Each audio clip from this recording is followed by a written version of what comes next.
Welcome to Mind Love, episode 10. Today's episode is all about finding your voice. Working with the voice, it's not just singing, it's also how we speak or when we choose not to speak, or the voices in our heads and how they talk to each other. Turn up your frequency with Mind Love. Bite-sized brain hacks for seekers, dreamers, and doers. It's time to give your mind a little love with your host, Melissa Monti.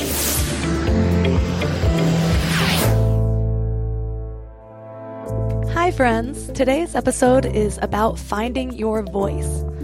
Learning to work with your voice goes way beyond singing or even speaking professionally. Our voices are our number one way of expressing ourselves.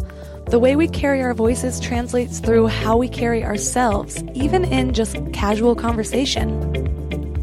Today we'll be talking to Helane Anderson, author and creator of You Are Meant to Sing, 6 Steps to Unlock Your Inner Voice, which is more than just a book, it's a transformational program. She's highly experienced in classical music, holding positions at the Los Angeles Philharmonic and St. Paul Chamber Orchestra.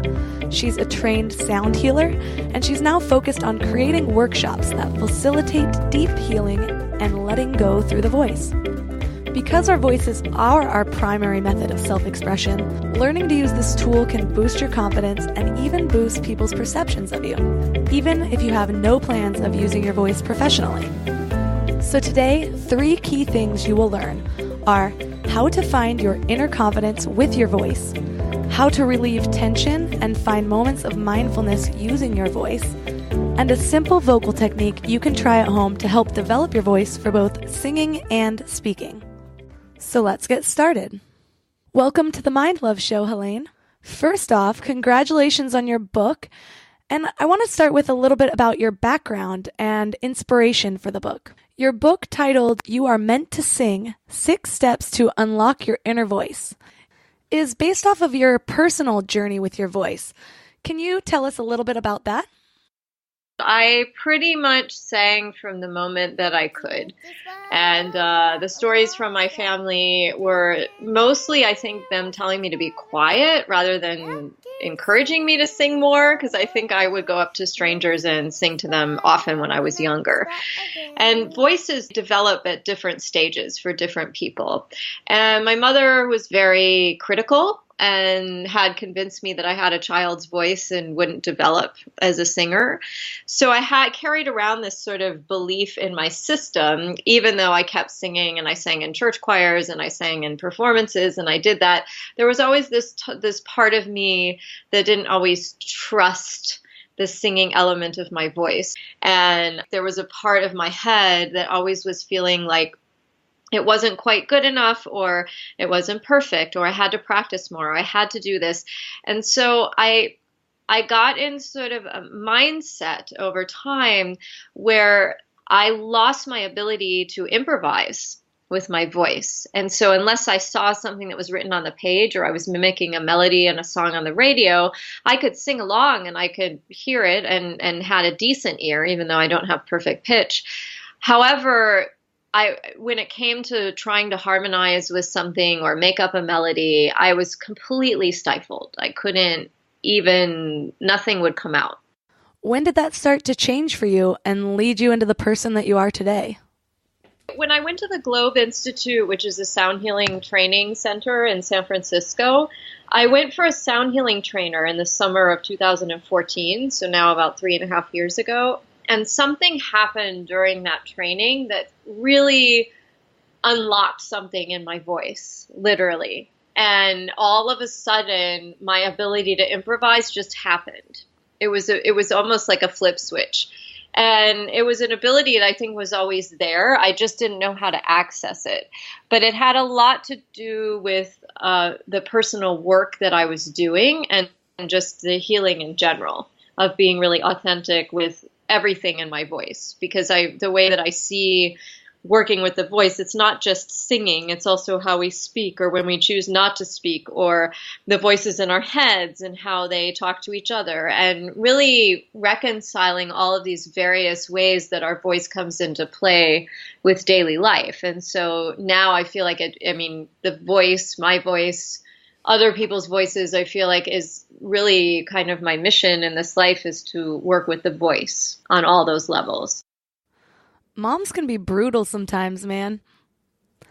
I have a really similar story, actually. So when I was younger, I already have a raspy voice, as you can tell, but when I was younger, my voice was so raspy that sometimes it would hurt to speak. And I remember kids asking me what was wrong with me and honestly not knowing myself. But regardless, I loved to sing. So I would sing all the time in my little raspy voice, whether it was Disney songs or any song from one of the 3 cassette tapes that I owned. And I remember one time in particular, in the car on a long drive with my mom, belting out Whitney Houston's I Will Always Love You on repeat at the top of my little raspy lungs for the 17th time in a row. And I turned to my mom and asked her, "Mom, do I have a good voice?" And my mom was like, "It needs a little work, honey." And we laugh about this now because my mom is the greatest, most supportive mother, but, you know, people can just get overwhelmed sometimes. So I don't necessarily fault her, but it did unfortunately stick with me for years. And I'm still learning. My whole life I had a big problem just losing my voice every time I would do anything social.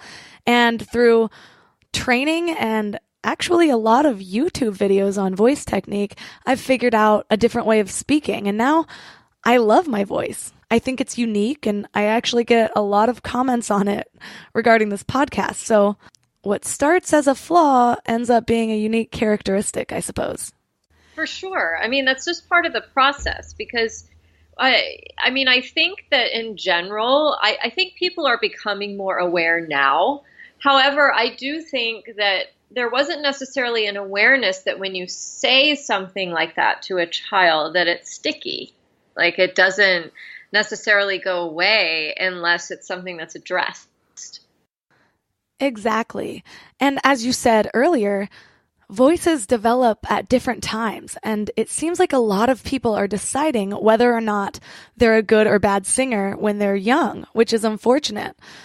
My husband Shane, for example, has talked about how he can't carry a tune or doesn't have a good voice, and I just keep telling him, I'm a living example that you can learn to control your voice. It's a muscle, just like anything else. You have to work at it.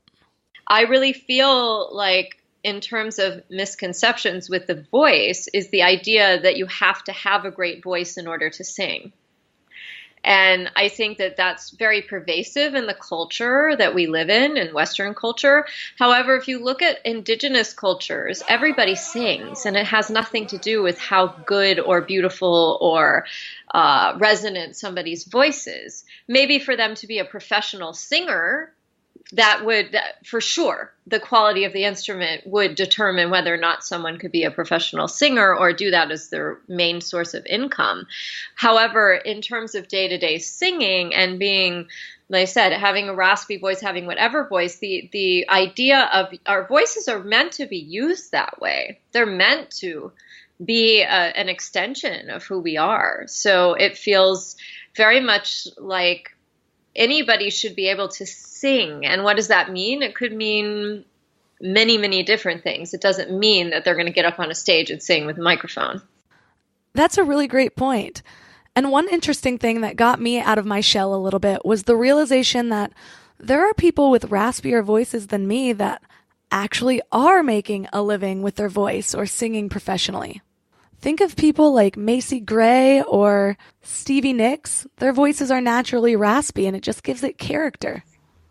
Well, yes, and really it's your voice is your, as I said, I say in my book, is that it's your main means of expression, period.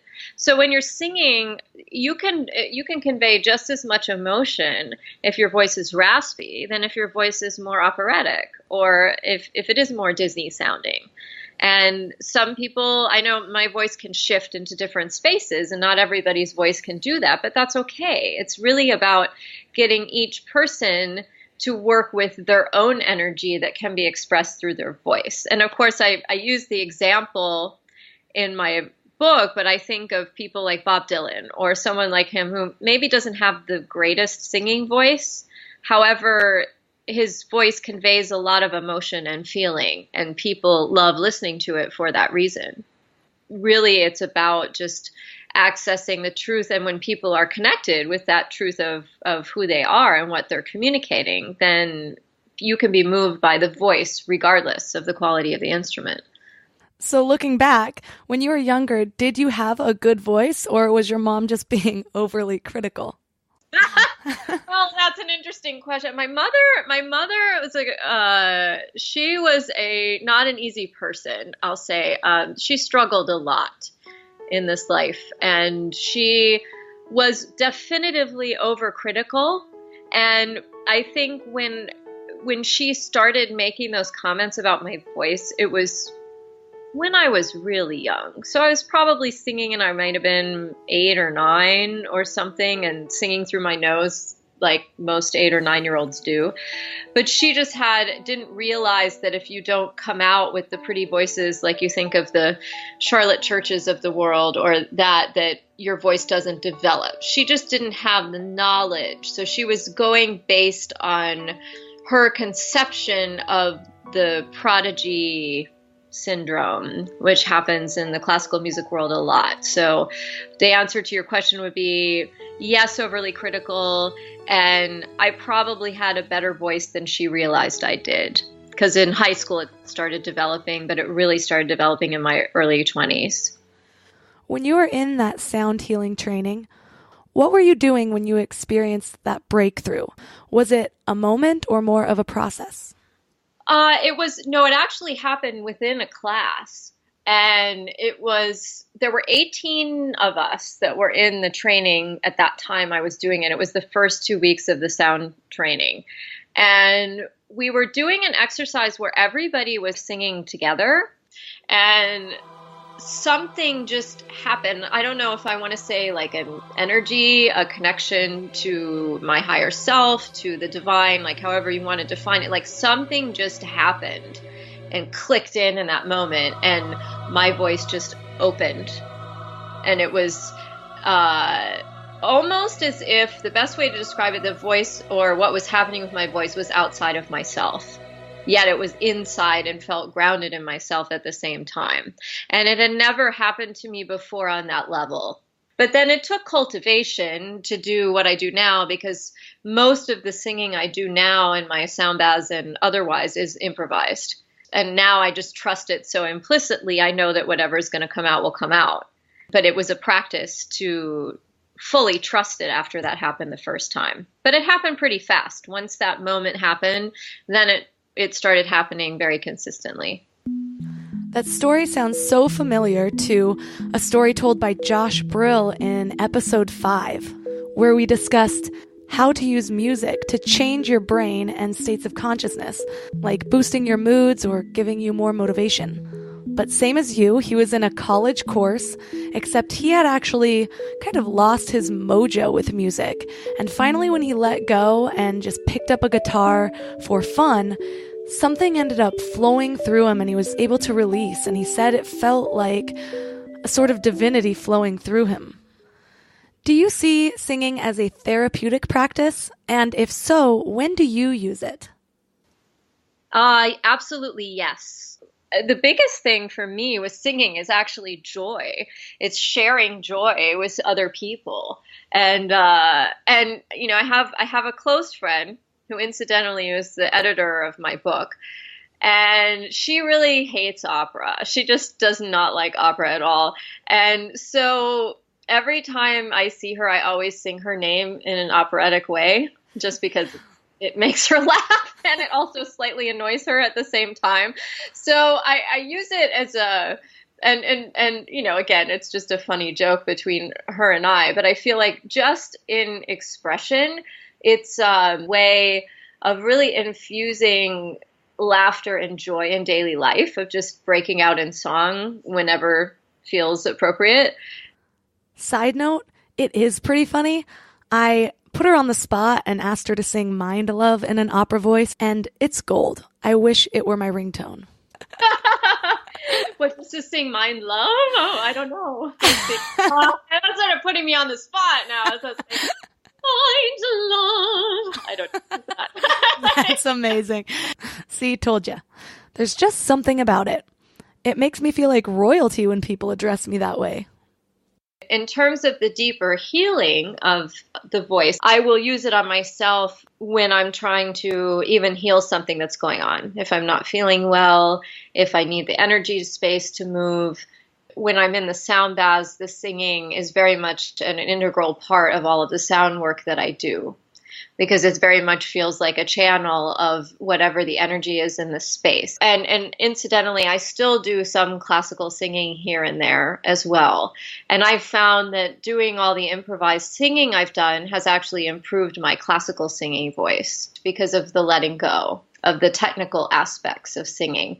Because it's, again, like I said, it's the balance between technique and letting go that actually great music happens. So you have to have both, and you have to do the work to get there. However, with the voice, it's really about bringing them together. So I use it in all of those same ways that I describe in my book, also for myself on a daily basis.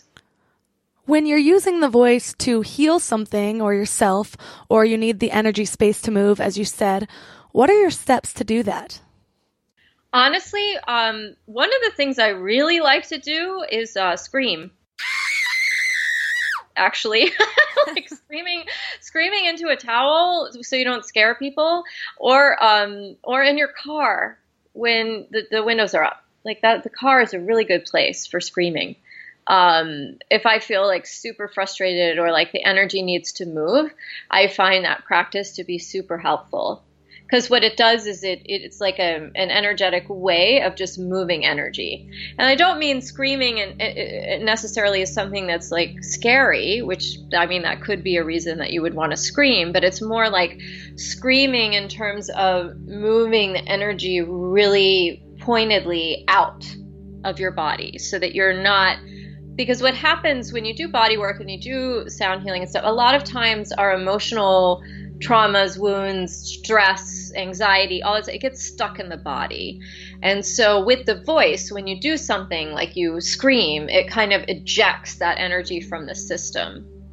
I mean, the reason that people scream when they're scared or when they're doing stuff, aside from wanting to be heard if something is happening, it's that you're ejecting that emotion of shock from your system.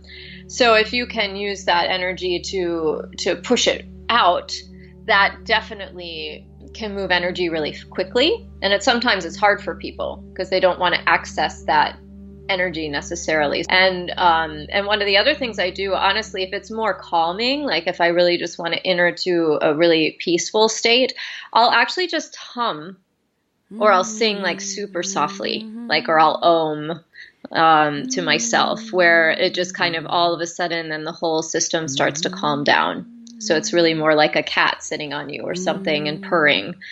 And then it's almost like purring for myself that relaxes the nervous system. So those are like the two extremes of things that I would do. Yeah, I live in a really small place, and so I have tried the screaming thing before, and people are terrified. Too many neighbors. A towel's a good idea. I've been instead kind of channeling it through Adele because it's a there you go. That works. A large vocal range, and so I'll just go to one of the songs. It's going to go so high that I can only do it screaming, and and you're good, right? It does work. Adele's awesome. You use her for sure. I can imagine that singing opera would be similar. Just accessing that part of your voice. And opera singing really baffles me because it seems like something that you'd have to be born with, but the more I learn about the voice, the more I'm learning that all of these things can be trained. So what is different about singing opera? What part of your voice do you have to access in order to eject notes like that? The best way is to say vocal placement. However, it's an experiential thing, and it has to do with how you use your breath and your facial structure. You actually have 22 bones in your head, and the head acts as a resonating chamber. automatically. And it's just that most people don't use that. They'll, like when you said that with the raspy, it means that you're putting pressure on the vocal cords in the neck, in the vocal cord area. And actually, when you use your voice, or you're able to throw your voice, or you're able to like expand your voice, it means that you're using your breath, your bone structure, everything in its optimum capacity. That's why like studying with a voice teacher or an operatic voice teacher can help with that. But really it's about learning to do the diaphragmatic breath, because it's really like anything. It's kind of a workout, right? You watch the opera singers and how do they sing for that long and that high and that long? It's a workout. They're training the same way a marathon runner would train or anything else, because the voice is part of the musculature and mechanism of the body. And when you learn how to use the breath control the same way a deep sea diver learns to control their breath, and you're able to do that with the singing voice, then you're able to access the full volume of your voice. And not everyone's volume, again, is going to be the same. Everyone's going to be a little bit different. But yes, people can definitely learn how to sing better for sure and access those other parts of their voice. How do you go about creating your own signature singing style? I know especially with some indie singers, it almost sounds like they have an accent or something, and then you hear them talk and they talk like me. What are the steps to realizing which one is right for you? Because a lot of times it does sound awesome. I think that's really up to the individual. I would say that the first part about identifying a style is knowing the kinds of music you feel the most drawn to and the artists that you feel the most drawn to. And I think that way you kind of get an idea of what vocal structure or style or artist suit the nature of your own voice. And sometimes it's a combination of them. Like in my case, I studied classically, but I always sang pop music, and I also used to sing musical theater stuff. And so sometimes when I'm singing, it might even be a combination of all of the above. When you're learning what it is that you feel like motivates you the most, and you just learn which things you're most drawn to, the style itself, if it's a personal style, it's usually something that just kind of comes through the more authentic you are in your expression, in your life, in your voice, in every capacity. And I feel like then it tends to make it very clear what parts of your voice are actually meant to come forth at any given time. That's great advice, and it's relevant for anybody in a creative field. It reminds me of the book Steal Like an Artist by Austin Kleon, which emphasizes that creativity is everywhere and you don't need to be a genius, you just need to be yourself. It basically gives direction to start copying the people that you love, and eventually you won't feel the need to copy anymore. You'll start making little iterations, and suddenly your own style has emerged. So it's great to hear that this same technique really does span across the board in terms of being beneficial. So would you say that your voice is still evolving, or do you think it's pretty much locked itself in? That's an interesting question. I think for me, and at least in this life, I feel like I'm constantly evolving. I feel like my voice will constantly evolve in the same way every part of my life seems to consistently evolve. And, the things my voice can do now are way greater than what my voice could do even a year and a half ago. One of the things that I feel like is important is that idea that we get a lot of talk and a lot of things in our culture that talk about it being too late, or we're too old, or we can't do this yet, or, it's going to take too much work. And my answer to that is that it's never too late to do something that you love, or something that will help you, or something that will heal you. And if you have that intention, you always can evolve. Your voice can always evolve. Your voice can always get better. You can always learn to do new things. It's just, we have that capacity within us. It's just about showing up in the same way that we did as a child, with our own sense of wonder, of learning that our capacities can continue to grow as long as we're here. You're right. And I feel like working on your voice is such a good investment because it can help in so many areas of your life, whether it's speaking in front of a crowd or even just the way you present yourself when you're having a conversation casually with another person. Like you said earlier, it's our number one way of expressing ourselves. Absolutely. Absolutely. It's every element of the voice. And that is what the work I do, is every element of the voice. I mean, there are people I work with that have no real intention of singing in public anywhere. They really just want to work on speaking or expression or changing some other element of their voice and how they show up in the world. So it's all of the above. Exactly what you said. So it's one of my life goals to be one of the most viewed or most inspiring TED Talk speeches. If you were working with somebody to improve their speaking voice, where would you start with that? It depends on the person. And the thing is a lot of the vocal exercises I do with them are actually what help them with their speaking voice. There are some things like the breathing exercises and things that I think pretty much work across the board, and that's more formulaic. And then there are little elements of one element with the singing bowl or one element with a specific tone or one element of that will help that person get the breath right. So the capacity for the voice and the work that I do really expands beyond just the singing itself. Okay, real talk. Do you have any embarrassing on-stage moments? Yes. And I actually wrote about it in my book, but it was before a concert, and this was in high school. And basically, I was at a music festival, and I was super nervous, and I was going to play a Brahms Capriccio for this recital. And everybody was in the audience, and my parents were supposed to bring me a different pair of shoes to wear for the concert. And my performance anxiety was a little out of control, and so I actually came out in the audience, and I think I sort of yelled at my parents in front of the whole audience to come and give me my shoes. Mom, bring my shoes! It was a teenage breakdown moment that I look back on, and I'm like, oh, like that, really? Oh. People were probably wondering if it was some theatrical part of the show. So, I mean, that's probably the most extreme thing, and that wasn't even the performance itself. I mean, in terms of any other moments that were, for myself, like a memory slip here or there, or something that I think most pianists or singers have had in the past.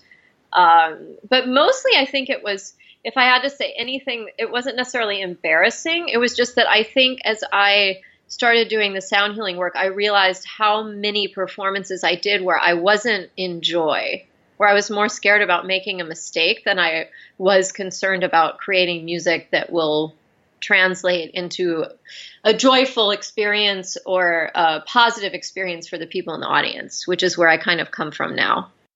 How does nervous energy affect your voice, whether singing or speaking? One of the ways that it would manifest the most is shaking. And I have had, for sure, a performance playing piano years ago where my foot would do that, where it was shaking on the pedal. So it's almost like an uncontrollable energy that releases that way that's hard to get under control when you're in the middle of a performance. When that happens, what do you do, or what do you tell other people to do to relieve the shaking or to release that nervous energy? The best advice I'd give for anybody that gets nervous is to breathe. And I also have grounding exercises that I do, which are sometimes harder in the moment, but it's also practice. You know, for people that the public element doesn't come as easily to, I think it's about getting up in front of people as much and as often as possible so that it starts to become a little easier. But breathing is the biggest thing. Deep breaths. Do you have any big failures that set you up for success later on? Maybe at the time you couldn't see the light at the end of the tunnel, but it just ended up being a huge blessing? Absolutely. When I was working in orchestra management, I moved briefly, like for 8 months, to St. Paul, Minnesota to work at the orchestra there. And I had just gone on a trip, and I came home from my vacation and went into my boss's office and got fired. And it was something that at the time was covered up, is that I was leaving for other reasons. And it was interesting because I came back from that trip wanting to give notice and knowing that I didn't want to be there anymore. I didn't want to be in that job anymore. It was not the right fit. I didn't want to live in Minnesota. I wanted to move back to California. I was like really clear, but I was resistant to actually giving notice myself. But the gift in all of that is that I feel like I was being pushed to start on this other path sooner, where I was going to maybe like lollygag around in my job that I wasn't supposed to be in anymore longer. And instead, I ended up getting severance and it paid for my move. And it also was a big gift that shifted me back to Los Angeles at a time when there were people that needed my help with other projects. And I feel like if that hadn't happened, I maybe would have gotten scared, or I would have not made the leap, or I would have done something different. And I was very entrenched in my old career at that time. And now I look back on it as one of the biggest blessings that ever came in my life, for sure. And at the time I was like, felt like a big, sock in my ego, or a big punch in my ego. But I feel very much like it was one of the greatest gifts I ever received. Things always seem to happen that way. Right before I met my husband, Shane, I had just been telling somebody a few months before that I was about the happiest that I had ever been. And then I crashed my car, found out my landlord was selling my place, and the company that I had been working for that paid very well shut down. And everyone kept asking me, "Oh my gosh, why aren't you freaking out?" But I just thought, well, this has happened before, and the universe always has its ways. Then, since I had to move right around the holidays, I decided to cancel going up north to visit my family for Christmas, and instead went to a friend's Christmas party on a whim and met my husband. So I'm a very firm believer that the obstacle is the way. And now you're on your true life's path, and you just wrote a book. And writing a book is a huge and daunting task. What was that process like for you? It's interesting. It was in my head for a while, actually, before it came to be. And it was about a year and a half ago, I finally knew that it was time, that I had to do it. I had this 6-week program in my head. I had the structure in my head, but none of it was on paper yet. And I went up to Ojai, California, which is one of my favorite rejuvenating places that's close by LA. And I basically just wrote. I took a self-imposed retreat, and I went to one of my favorite places. It's actually at the Krishnamurti Foundation up in Ojai at the Pepper Tree Retreat. And I was there for 3 nights, and I just wrote for like 5 or 6 hours every day, whatever came out. I did the whole structure of the program. So it was a little bit of touch and go. The first draft of the book came out really easy, and the editing of the book was very challenging and took a lot longer than writing the book. And for me, being a first-time author too, you learn a lot about how to do a book as opposed to shorter things as you go along. And so I ended up really loving the process. And my friend who was my editor is an amazing writer, and she did an amazing job helping me get to the book into a place that felt very succinct and clear and in the best shape to really help people, which is my intention with the book. How did finding your voice in writing compare to finding your voice in singing? That's a really good question. It's very similar, actually.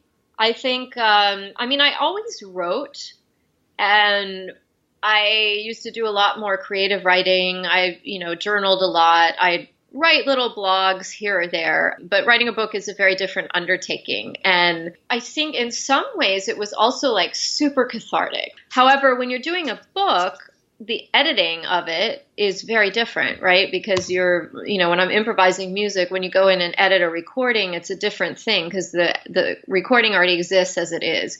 And you can modify, but it's mostly just is what it is. With the book and going in and editing, it's like a much more nuanced process of exact art and how you shape the words and how the words come to play and how the story unfolds. And so it's a very different process in that respect, but I would say similar in process to if I was preparing to sing an opera role. It's an exacting science. You learn the basic structure and the overarching role and what it is. And then you go in and you refine, you refine, you refine. That's the classical music model for sure. So I'd say in that regard, they're very similar. In the last 5 years, do you have a new belief, behavior, or habit that has most improved your life? Absolutely. And I think that the first thing I would say is a belief that I'm enough, like I'm exactly perfect the way that I am.